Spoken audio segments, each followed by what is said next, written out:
Fuller lips with a well-defined cupid's bow have long been a desired feature among women, symbolizing youth, femininity and sensuality. As we age, our lips become thinner and lose their shape, making fuller lips associated with youthfulness. Moreover, lips have often been in the spotlight in the world of cosmetics, with lipstick, made from various substances, being used for centuries to accentuate and plump the lips. According to a research article, Symmetry, Averageness and Future Size in the Facial Attractiveness of Women by Boudouin J.Y., full lips contribute to the attractiveness of a female face. When we look at conventionally attractive people, especially women worldwide, we see that the perception of full, beautifully shaped lips varies greatly by geographic region. Often, what is considered attractive by community is also seen as such by us, influenced by the constant effect of traditional media and social media. However, this one-size-fits-all approach is actually unhealthy, because what are now the ideal lips? How full are they? And what do they look like? With much research and my experience as an aesthetic doctor, I will delve deeper into these questions in this video. I will discuss various lip trends from the past decades, followed by what science sees as ideal lips using mathematical lines and the golden ratio, and concluding with a conclusion about what the ideal lips are now for a specific individual. This video is perfect for anyone considering taking lip fillers or already using lip fillers. Even before lip fillers existed,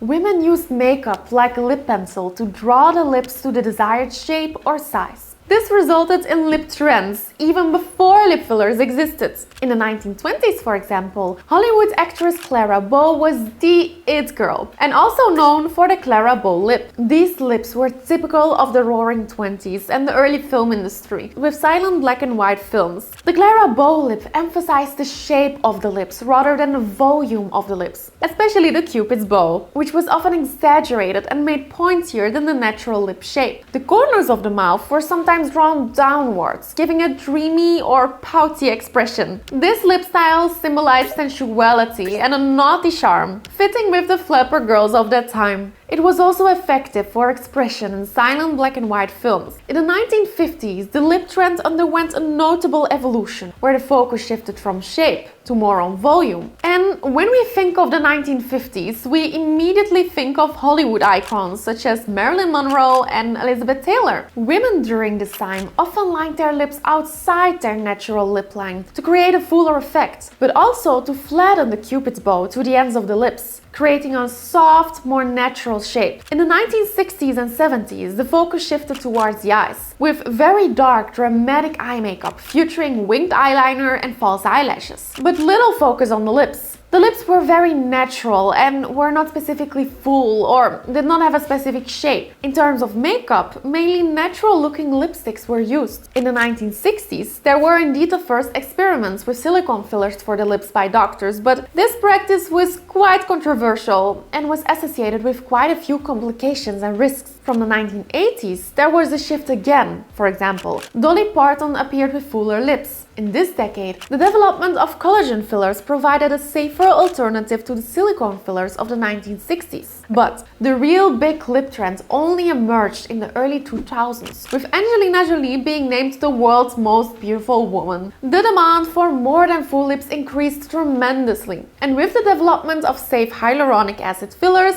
lip fillers became incredibly popular to achieve this. However, the demand for lip fillers really started to skyrocket when Kylie Jenner admitted to using lip fillers in 2015. The demand for lip fillers increased by as much as 1000%. In conclusion, there is another trend in lip fillers that has become extremely popular: the Russian lips. If you search for the hashtag Russian lips on social media platforms like Instagram, you'll see what I mean. Russian lips are created with a special injection technique and have a bit of the look of a bread doll. Very flat from the side, a vertical elevation of the upper lip and a pronounced cupid's bow. Additionally, social media has popularized the 1:1 ratio, where the upper lip is as big as the lower lip. But more on that later. With all these different trends, it might be important to know what science actually says about what the ideal lips are. There are actually several elements that make lips beautiful, aside from volume: the shape, Contour, proportion and projection are also very important. You've probably seen the typical fish lips where there is almost as much volume in the middle of the lips as the outside of the lips. Or lips that, seen from the side,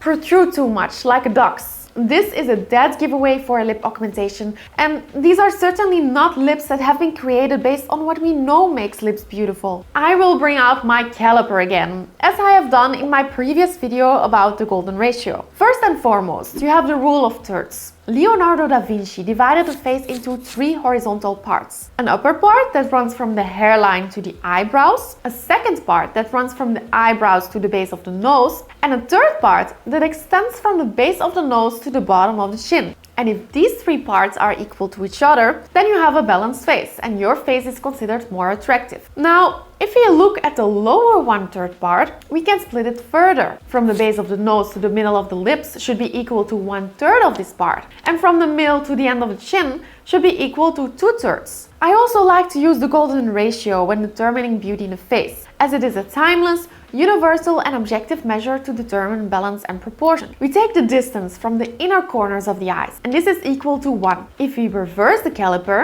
then we get a measurement of 1.618, and this should be equal to the width of the mouth. Now it is such that most of the volume of the lips should be more in the middle of the lips. Otherwise we get a typical fish look that I just mentioned. I turn the caliper around again and you see here where my caliper is, where the most volume and thus fillers are needed in the lips. The correct proportion between the upper and lower lip is also important.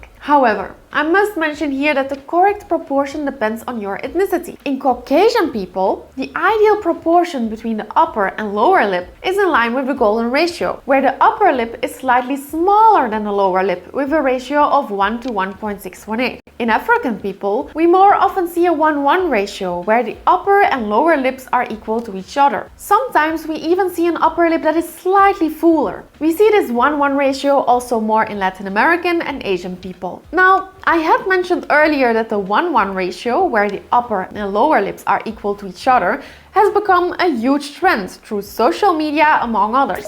Heide Kruger and colleagues conducted a survey across 35 countries and found that 60% of the respondents found a 1:1 ratio most attractive for women, which is a significant difference from the golden ratio. So, although there are many rules in facial aesthetics, we can say that beauty is an ever-changing concept that is subject to trends and influences people on a large scale. Additionally, we see a significant difference in preferences for lip volume among ethnicities. Asian people prefer smaller lips compared to Caucasians, while Latin Americans prefer larger lips. African people naturally have fuller lips in both frontal and profile views, and also prefer fuller lips. Lastly, I'll quickly talk about lips in profile view. The rickets line or E-line is important here, where an imaginary line is drawn from the tip of the nose to the most protruding point of the chin.